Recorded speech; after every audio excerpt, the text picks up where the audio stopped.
Le pont Sully, c'est un pont relativement ancien qui date de 1876 environ. C'est un pont en fonte et c'est un axe important dans Paris puisqu'il permet de relier la Bastille au boulevard Saint-Germain.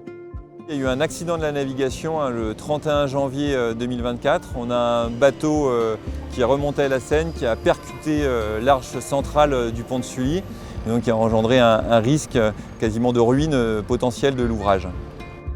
La nécessité de réparer rapidement l'ouvrage est due à plusieurs facteurs. Ça perturbait la navigation fluviale, donc il y avait la nécessité de la réouvrir 24 heures sur 24, 7 jours sur 7.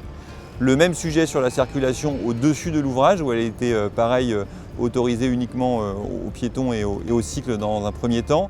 On avait un autre enjeu qui était effectivement les Jeux Olympiques, puisqu'on a la parade fluviale de la cérémonie qui passe sous ce pont et une épreuve aussi olympique, le contre-la-montre qui va passer sur l'ouvrage.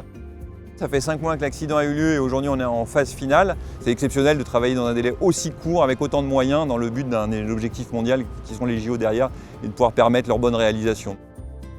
Le pont Sully est quand même situé dans le cœur historique de Paris, dans une zone extrêmement intense au niveau patrimonial. On a vraiment la colonne de la Bastille, Sainte-Geneviève sur le pont de la Tournelle, Notre-Dame qui est juste derrière. Je pense que ça a permis aussi aux compagnons qui ont travaillé sur l'ouvrage d'être pleinement à leur tâche, de savoir qu'ils travaillaient vraiment pour Paris, au cœur de Paris, sur un ouvrage historique. Ça a participé à une forte mobilisation aussi des équipes.